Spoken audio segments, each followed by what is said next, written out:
आप आजाद हैं, आजाद रहें। आप लोग इस मुल्क पाकिस्तान में अपनी अपनी इबादतगाहों, मस्जिदों या मंदिरों में जाने के लिए।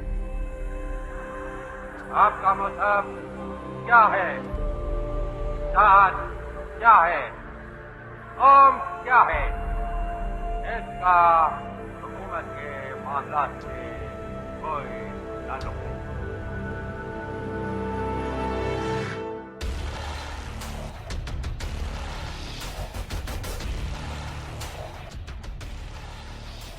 जब पाकिस्तान क़याम में आया तो उस वक्त कायदे आज़म ने फरमाया था कि आपका कोई भी मज़हब है, ये आपका ज़ाती मामला है, रियासत के लिए सब शहरी बराबर हैं।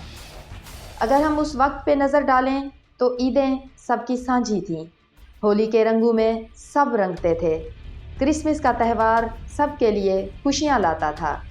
लेकिन वक्त के साथ साथ लोग बदलते गए, सोच बदलती गई और फिर कानून भी बदलते गए। मज़हब पसंदी शिद्दत पसंदी में कब बदल गई, इसका एहसास बड़ी देर से हुआ, और आज ये आलम है कि हम सब खौफ का शिकार हैं।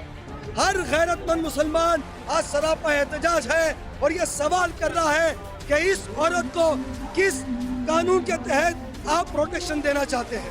अमन, बराबरी, अखुवत और शांति, ये सब अल्फाज और एहसासात अब अजनबी महसूस होने लगे हैं। अपनी मर्ज़ी से अपना मजहबी अकीदा रखने और इजहार राय की आज़ादी हम सब का आईनी हक़ है, लेकिन इस हक़ को हासिल करने की राह में अब कई दुश्वारियाँ हैं। अलग और मुख्तलिफ अकीदा रखने वालों के मसाइल भी अलग नौयत के हैं, जिन पर बहुत कम लोगों ने तवज्जो दी है। मुल्क में बसने वाली मजहबी अक़लियतें कई किस्म के मसाइल से दो चार हैं।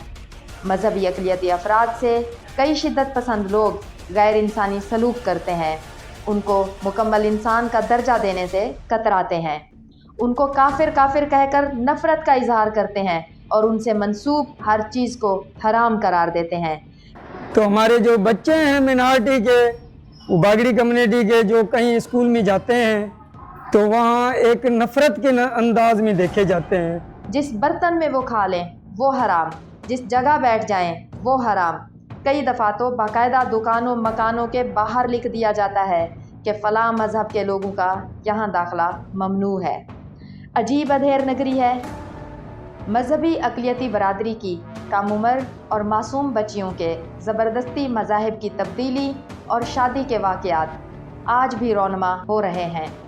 आज भी कई इदारों में मजहबी अक़लियती तबक़ात के लोग ही कम दर्जात की नौकरियों के लिए अहल समझे जाते हैं। आज भी तौहीन मज़हब के गलत इस्तेमाल का खौफ हर वक्त सर पे मंडलाता रहता है।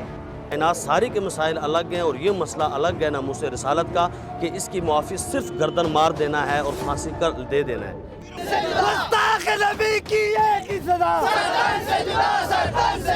A Sri Lankan national who was employed as a manager in a Sialkot factory, who was accused of blasphemy, lynched to death, and then later his body was burnt while there was no police in sight. 1 घंटे तक बहिमाना तशद्दुद होता रहा।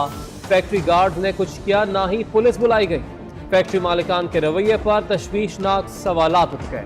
आज भी आए रोज़ कोई ना कोई मासूम ज़िंदगी किसी जनूनी शिद्दत पसंद हजूम के हत्थे चढ़ जाती है, और वो जनूनी हजूम मार मार के उसको मौत की नींद सुला देता है और फिर उसकी लाश तक को जलाकर मजहबी नारों की आड़ में छुपने की कोशिश करता है। आज भी निसाब में तासुब पाया जाता है, आज भी इजहार राय की आज़ादी नहीं है। आखिर हम किस सिमत जा रहे हैं? आखिर कब तक हमारी कौम इस ज़हनी पसमानदगी का शिकार रहेगी? कब तक हम अकायद, फ़िरक़ों और जिन्स की बुनियाद पर इंसानों से गैर इंसानी सलूक करते रहेंगे? सांगड़ वारे इलाके सिंजोरे शहर में दिया भील के बेदर्दी से कत्ल किया वियो। सॼी सिंध में इन खिलाफ़ एहतजाजी मुज़ाहरा थिया आहिनि। कब तक हम काफिर, कमतर और हराम के अल्फाज इंसानों के लिए इस्तेमाल करेंगे? कब गलत किए गए फ़ैसलों का एहतसाब होगा? कब नए कवानीन मरतब होंगे? और कब सबको आज़ादी, बराबरी और खुशी से जीने का हक हासिल होगा? तो जब आप डरेंगे नहीं, जब आप खौफ नहीं करेंगे, जब आप एतमाद के साथ अपने हुकूक के लिए आवाज़ उठाएंगे, तो सारे इदारे, सारे वो लोग जो कानून को जानते हैं आपकी सपोर्ट करेंगे और हमारी सपोर्ट भी फिर आपके साथ होगी इंशाल्लाह।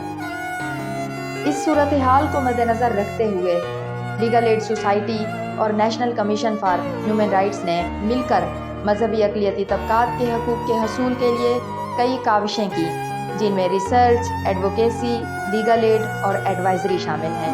एक इंसान होने के नाते, पाकिस्तानी शहरी होने के नाते हमारे हकूक़ क्या क्या है, समझ रहे हैं? हमें नहीं पता हमारे हकूक़ का भी पता बुनियादी तौर पे हम क्या क्या फ़ायदा हासिल कर सकते हैं, इस हवाले से आपको बताएंगे। इसके अलावा कई फोरम्स पर उनकी नुमाइंदगी भी की। इस अनथक मेहनत का सिलसिला उस वक्त तक जारी रहेगा जब तक अक़लियतों को उनके कानूनी हकूक़ नहीं मिल जाते। आएँ मिलकर आगे बढ़ें, हिम्मत करें और बराबरी के इस ख्वाब को पाए तकमील तक पहुँचाएँ, क्योंकि ये मुल्क हमारा है और हमें ही इसके मसाइल हल करने होंगे।